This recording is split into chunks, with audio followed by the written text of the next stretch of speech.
हाँ जी, क्या हाल चाल है तुम लोग के? कैसी चल रही है तुम लोग की पढ़ाई? देखो, आज ना मैं तुमसे ये नहीं बोलूँगा कि भाई मेरे इतने सारे बैकलॉग्स बन चुके हैं, मैं कैसे कंप्लीट करूँगा। आज मैं तुम्हें डायरेक्ट दिखाऊँगा कि मैं किस तरीके से बैकलॉग्स अपने क्लियर कर रहा हूँ। क्योंकि भाई बहुत सारे बैकलॉग हैं, सच बताऊँ ना, मतलब 2 दिन से मेरी अप्लाइड मैथमेटिक्स की क्लास चल रही थी रेगुलर, और मैंने एक भी अटेंड नहीं करी।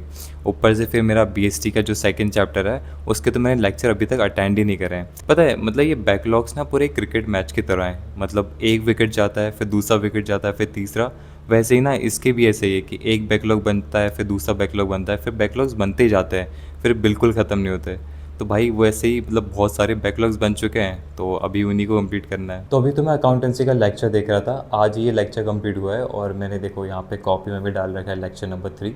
ये इससे मतलब ना ईजी हो जाता है फाइंड करना। बाद में अगर मेरे को लेक्चर ढूंढना हो कि मैंने ये नोट्स कहाँ पे लिखे हुए थे, तो मैं आराम से ढूंढ सकता हूँ।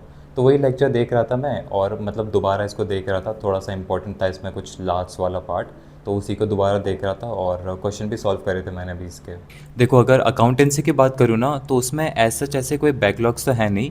लाइक मैं प्रेफर करता हूँ कि अकाउंटेंसी की स्पेशली कि लाइव क्लास ही अटेंड करूँ। अदरवाइज मैं 2x पे देखूँगा, फिर मेरे को बिल्कुल समझ नहीं आता। तो इसलिए मैं उसके लाइव लेक्चर ही अटेंड करता हूँ। बट द थिंग इज़ कि लाइव लेक्चर के अलावा जो भी सर उसमें क्वेश्चन ये सब देते हैं कोई भी चैप्टर के या कोई भी टॉपिक के, उसके अलावा बिल्कुल ही प्रैक्टिस नहीं हो पा रही है। मतलब टाइम बिल्कुल नहीं मिल रहा। लाइक मेरा अप्लाइड मैथमेटिक्स भी है, तो उसके भी क्वेश्चन प्रैक्टिस करने हैं, फिर अकाउंटेंसी भी करना है। फिर जब तुम्हें समझ नहीं आए तो उसमें बहुत ज़्यादा टाइम चले जाता है। तो टीएस ग्रेवाल तो बिल्कुल प्रैक्टिस नहीं हो पा रही है, ना मैं कोई क्वेश्चन एक्स्ट्रा लगा पा रहा हूँ। बस वही है कि जो भी सर दे रहे हैं उसी को रिवाइज़ कर रहा हूँ, और वो कभी कभी तो ऐसा होता है कि वो रिवाइज़ करते भी नहीं बनता। तो मैं कर रहा था ये वाला चैप्टर जो कि है change in profit sharing ratio among existing partner. तो सर ने इसके मतलब 2 या 3 ऐसे कुछ टॉपिक्स करवा चुके हैं सर। मतलब अभी तो ठीक ठाक है, जो कि आज का लेक्चर था ना वो थोड़ा इंपॉर्टेंट था। कुछ थोड़ा आखिरी का पार्ट उसका थोड़ा ज़्यादा इंपॉर्टेंट था। तो वो चल रहा है अभी अभी ठीक ठाक है, उतना कोई प्रॉब्लम नहीं है। और अभी हो चुके हैं 11:17। मतलब पता नहीं भाई मेरे को रात में क्या ही पढ़ने का हो रहा है आजकल। तो अभी मेरे 2 टास्क हैं मेनली जो कि मेरे को कंप्लीट करना है, एंड मैं उन्हें ही कंप्लीट करूँगा। क्योंकि अगर मैं और कुछ भी बनाऊँगा ना, मतलब ऑलरेडी 11 बज चुके हैं, तो अगर मैं और कुछ भी लिखूँगा कि भाई मेरे को ये भी करना है, ये भी करना है, तो वो पूरा अनरियलिस्टिक हो जाएगा और मेरे से कंप्लीट भी नहीं हो पाएगा। तो सिंपल से अभी मेरे को मतलब 2 ही चीज़ करनी है, जो कि है सबसे पहला गुडविल वाला चैप्टर कंप्लीट करना है, उसका रिवीजन करना है जो कि सर ने ऑलरेडी करवा चुके हैं। तो बस वही क्वेश्चन प्रैक्टिस करूँगा, और साथ में उसकी डीपीपी लगा लूँगा, तो जिससे मतलब एक बार फिर से क्वेश्चन प्रैक्टिस हो जाएगी थोड़ी डिफरेंट टाइप की। तो वही है कि यार इनको अच्छे से रिवाइज़ कर लेता हूँ, उससे ज़्यादा नहीं बनाता हूँ। क्योंकि सिंपल सी बात है, अगर मैं ज़्यादा बनाऊँगा तो फिर वो हो नहीं पाएगा, और मेरे को फिर और कुछ भी करना है तो फिर उसका भी टाइम बिल्कुल नहीं मिलेगा।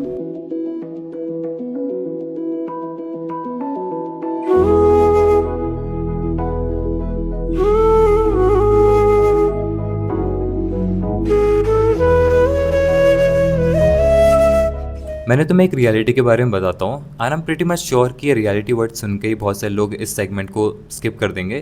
क्योंकि भाई तुम्हें अच्छी चीज़ें सुननी नहीं है, तुम्हें ये जानना है कि मैं क्या कर रहा हूँ, मैं किस तरीके से पढ़ रहा हूँ, बट और चीज़ों से कोई मतलब ही नहीं है। So I don't really mind, अगर तुम्हें नहीं देखना तो स्किप कर दो भाई, कोई मतलब नहीं मेरे को। तो देखो यार, मेरे अराउंड 300 सब्सक्राइबर थे ना, तो उसमें भी 2-3 लोग ऐसे थे जो कि काफ़ी बढ़िया थे। मतलब वो हर वीडियो पे कमेंट करते थे, तो मेरे को भी काफ़ी बढ़िया लगता था। मतलब ऐसा लगता था कि यार अपनी भी कोई कम्युनिटी है, तो फिर सही लगता था। बट पता है, मैंने ना उनको कभी रिस्पेक्ट नहीं किया। मैं बस हर समय दूसरे कंटेंट क्रिएटर्स को देखता था, और अपने आप को कंपेयर करने लग गया कि भाई यार मेरा कंटेंट इतना बढ़िया है, तो मैं क्यों नहीं अच्छा ग्रो कर पा रहा हूँ, उनके उसमें इतने क्यों व्यूज़ आ रहे हैं, उनके इतने सब्सक्राइबर्स क्यों हैं, मेरे क्यों नहीं हैं। मतलब मैं उनको इतना कॉपी करने लग गया था कि मैंने अपनी एबिलिटी के बारे में कभी देखा ही नहीं। मैं उनको इतना, मेरा कंपैरिजन ना अपने से नहीं था, मेरा कंपैरिजन उनसे था। वो चाहे कितनी भी गंदी वीडियो बना रहे हैं, मैं उनसे बस यही ट्राई करता था कि 1% बेटर बनाऊँ। लेकिन मैं ये नहीं देख पाया कि मैं कब से वीडियो बना रहा हूँ और मेरी वीडियो क्यों नहीं इम्प्रूव हो रही है। क्योंकि मैं अपने आप से नहीं लड़ रहा हूँ, मैं उनसे लड़ रहा हूँ। अगर मैं अपने आप से लड़ता, मैं ये देखता कि भाई यार मैंने शुरुआत में ऐसी वीडियो बनाई है, अब मेरे को इम्प्रूव करना है, हर बार हर दिन अपने आप को 1% बेटर बनाता, तो कुछ ना कुछ होता। रादर देन कि वो कैसी वीडियो बना रहे हो और मैं उनसे कैसे इम्प्रूव करूँ। और यही चीज़ तुम पे लागू होती है। तुम लोग, आई एम श्योर कि तुम लोग इसीलिए वीडियो देख रहे हो कि ये जानने के लिए कि मैं कैसे पढ़ रहा हूँ और तुम लोग कैसे पढ़ सकते हो। तुम अपने आप को कंपेयर कर रहे हो मेरे से। भाई देखो यार, तुम अगर अपने आप को कंपेयर करोगे ना, तो मैं तुम्हें कभी दिखाऊंगा कि मैं बिल्कुल नहीं पढ़ा, तो तुम्हें मन में लगेगा भाई यार आज तो ये नहीं पढ़ा, तो हम कैसे पढ़ सकते हैं, हम भी चिल मारते हैं, तो ठीक है ना, ये भी ऐसा पढ़ रहा है वैसे पढ़ रहा है। भाई तुम्हें रियलिटी नहीं पता है। तुम अपने आप को अपने आप से कंपेयर करो, तभी तुम्हें पता चलेगा तुम्हारा ट्रू पोटेंशियल क्या है, तुमने कल क्या करा, और कल की मिस्टेक तुम आज रिपीट ना करो। अगर तुम उसे एनालाइज कर सकते हो, अपने पुराने वर्जन से कंपेयर कर सकते हो अपने आप को, तो तुम बहुत बढ़िया कर सकते हो। यही बात क्या तुम्हें टाइम नहीं मिलता, पता है मेरे को 6 घंटे लगते हैं, या 6 से कभी ज़्यादा घंटे लग जाते हैं वीडियो एडिट करने में, फिर थंबनेल बनाने में, फिर बहुत सारी चीज़ें होती हैं, एक ही चीज़ें नहीं है। तो I don't really get the time कि मैं पढ़ूँ और अपना दिमाग मारूँ इस पर। But still I am managing कि मेरे बैकलॉग्स ये सब ना बने। तो जो तुम लोग बोलते हैं ना कि हमें टाइम नहीं मिलता, आई टोटली एग्री कि भाई यार क्वेश्चन प्रैक्टिस बहुत ज़्यादा करनी पड़ती है, टाइम नहीं मिल पाता है। बट अगर तुम्हें बोल रहे हो कि तुम्हारे बैकलॉग्स बन रहे हैं अभी भी, तो ये दिक्कत ना टीचर में, ना तुम्हारे लेक्चर में, ना कुछ में, दिक्कत तुम्हारे अंदर है। ये तुम्हें ठीक करनी पड़ेगी, ये तुम्हारा आलसपन है। अगर तुम्हें कुछ चाहिए तो तुम्हें उसके लिए वर्क करना पड़ेगा। Either you are working for something, like तुम कंटेंट बना रहे हो, तुम कुछ कर रहे हो, डजेंट मैटर, तुम्हें उसके लिए वर्क करना पड़ेगा। तुम पढ़ रहे हो तो तुम्हें काम ही करना पड़ेगा। ऐसे एक्सक्यूज़ेस ये सब बिल्कुल नहीं चलेंगे। अपने आप को अपने आप से कंपेयर करो, मेरे से कंपेयर मत करो। मैं तुम्हें कभी दिखाऊंगा कि यार मैं बिल्कुल नहीं पढ़ा, तो ये मत सोचना कि भाई मैं नहीं पढ़ा तुम भी मत पढ़ो। तुम ये देखो कि तुम कल कैसा पढ़ रहे थे और आज कैसे सुधार सकते हो। क्या तुमने पहले मिस्टेक करी थी और आज उसे कैसे सुधार सकते हो। मेरे से प्लीज़ कंपेयर मत करना अपने आप को। ये वाली डीपीपी कंप्लीट हो चुकी है, उतनी बड़ी डीपीपी नहीं थी, मतलब छोटी सी थी, तो अभी इसे कंप्लीट कर लिया था। बेसिकली इसमें मतलब थ्योरी पोर्शन नहीं था तो आराम से हो गया था, और क्वेश्चन भी काफ़ी ज़्यादा ईजी थे, उतने ज़्यादा डिफ़िकल्ट नहीं थे, तो आराम से हो गए थे। और जो भी मेरे को याद नहीं आ रहा था, जो भी फार्मूला सब थे, मैं उसे रिवाइज़ भी कर रहा था बार बार, जिससे वो फार्मूला सब भी याद हो जाए। वैसे उतने कोई डिफ़िकल्ट तो फार्मूला सब नहीं थे उसके। Hi good morning. कल रात को लाइट चली गई थी, मैं अराउंड 12:30 बजे मैं सो गया था, क्योंकि उसके बाद से मैं बिल्कुल रिकॉर्ड नहीं कर पाया। मतलब मेरे को लगा था कि लाइट आएगी बट आई नहीं। मतलब कल रात को काफ़ी तूफ़ान आ गया था, लेकिन बारिश बिल्कुल नहीं हुई है। लेकिन अभी ना मतलब सुबह काफ़ी बढ़िया मौसम हो रहा है, तो अभी मेरा कुछ टास्क है जो कि मेरे को कंप्लीट करना है। मतलब एक तो कल का बचा हुआ है, कल मैंने बस उसकी डीपीपी सॉल्व करी थी, अभी मेरे को चैप्टर रिवाइज़ करना है। उसके बाद से जो आज का टास्क रहेगा वो मैं कर लूँगा, क्योंकि आज तो संडे है तो क्लास ये सब बिल्कुल नहीं होंगी। 11-13 हो रहे हैं और डेट है 31 मई, मतलब आज संडे है तो फिर आराम से हो जाएगा। तो फिर मेरे को ये गुडविल वाले के क्वेश्चंस लगाने हैं। मतलब ज़्यादा क्वेश्चंस नहीं है, मतलब ये थोड़ा बहुत हाफ एन आवर लगेगा इसे सॉल्व करने में। वैसे मैं सारे के सारे तो सॉल्व नहीं करूँगा, मतलब इसमें कुछ अराउंड हैं, अगर मैं तुम्हें बताऊँ तो कुछ मतलब 40 तक कुछ हैं, यहाँ पे हैं 40। तो 40 कुछ क्वेश्चंस है जो कि मेरे को कंप्लीट करना है, उसमें से मैं मतलब कुछ ही करूँगा। ऑलरेडी मैंने ये चैप्टर कर रखा है, मतलब एक बार इसके क्वेश्चन प्रैक्टिस कर लिए थे जब सर ने होमवर्क ये सब दिया था और लेक्चर में करवाया था। बट मैं वही सोच रहा हूँ कि एक बार दोबारा कर लूँगा तो फिर एक बार कॉन्सेप्ट भी याद हो जाएगा, मतलब कॉन्सेप्ट तो रिवाइज हो ही जाएगा, और साथ साथ में क्वेश्चन प्रैक्टिस भी हो जाएगी। तो अगर मैं तुम्हें बताऊँ कि मैं किस तरीके से क्वेश्चन प्रैक्टिस करता हूँ, तो देखो मेरा सिंपल है, एक बार मैं सारे क्वेश्चन प्रैक्टिस करता हूँ और दूसरे टाइम भी सारे करता हूँ। फिर जब दूसरे टाइम में जो मेरे को डिफ़िकल्ट लगता है मैंने मार्क कर लेता हूँ। तो ऑलमोस्ट मतलब सारे तो डिफ़िकल्ट नहीं लगते, बट जिसमें मेरे को डाउट रहता है या थोड़े एक बार में कॉन्सेप्ट क्लिक नहीं होता, तो मैंने सर्कल कर लेता हूँ, और नेक्स्ट टाइम मैं उसे मतलब अगर मैं नेक्स्ट वीक कर रहा हूँ तो उसे, तो जो इंपॉर्टेंट क्वेश्चन है ना उन्हीं को करता हूँ जिसे मैंने सर्कल कर रखा है। फिर उसके बाद से एक महीने बाद या मतलब एक महीने के अंदर अंदर उस फिर से सारे के सारे क्वेश्चन सॉल्व कर लेता हूँ, जिससे और रिवाइज हो जाए। तो मतलब ऐसा तो मेरा प्लान रहता है, बट वो हर समय हो नहीं पाता, क्योंकि वो ये कि टाइम नहीं मिलता और बहुत सारे सब्जेक्ट हैं।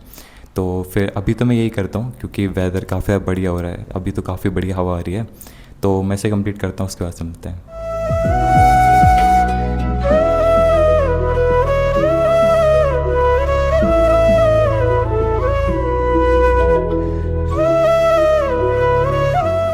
अभी मैंने क्वेश्चन प्रैक्टिस कंप्लीट कर ली है। सबसे पहले मैंने रिवाइज़ किया था, जो मेरी ये जो कॉन्सेप्ट वाली है, इससे सबसे पहले मैंने रिवाइज़ करके रखा हुआ था, और उसके बाद से फिर मैंने यहाँ पे क्वेश्चन प्रैक्टिस करी।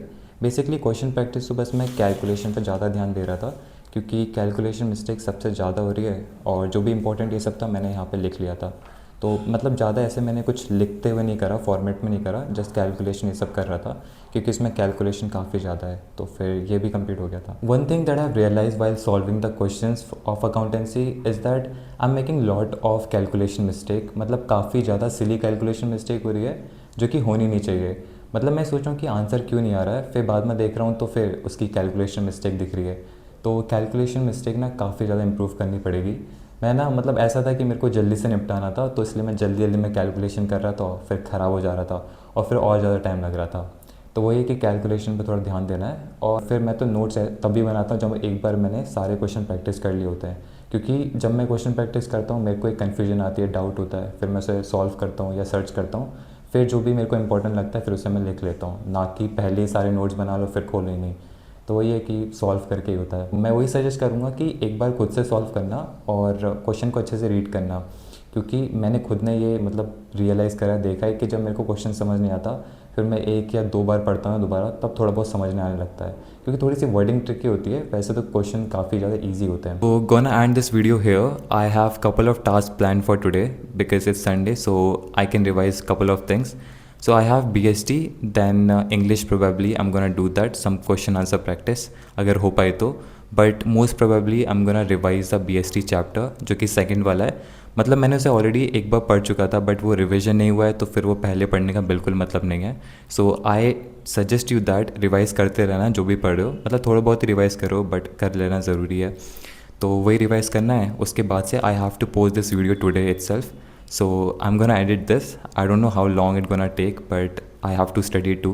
But before I end this video, I just want to tell you something, that is, if you are in a heated argument or if you are saying something to someone, please always put yourself into the shoe of other person and understand how your words can affect the person.